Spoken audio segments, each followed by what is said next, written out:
नमस्कार. मी Shridhar Kulkarni, MP registered mutual fund distributor. आज आपल्याला शेअर मार्केटमध्ये काय घडामोडी घडल्या या संदर्भात थोडक्यात माहिती सांगणार आहे. आज सकाळी शेअर मार्केट सुरू झाल्यापासून तेजी होती. दिवसभर कामकाजामध्ये चढ उतार होत होते. आज मार्केट बंद होताना सेन्सेक्स हा 347 पॉईंटने वाढून 77,156 वर बंद झालेला आहे.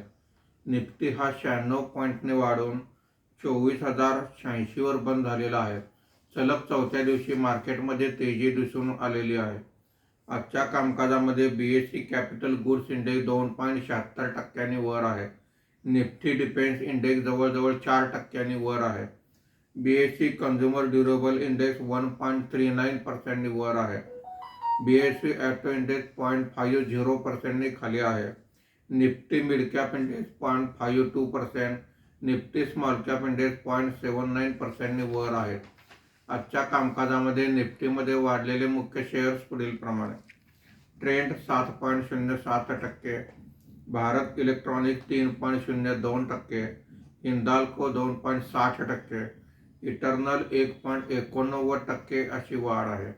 आज निफ्टीमध्ये घसरलेले मुख्य शेअर्स पुढील प्रमाणे: Tata Motors passenger vehicle 8.30%, Cipla 1.63%, ONGC 1.29%, Bajaj Finserv 1.27% अशी घसरण आहे.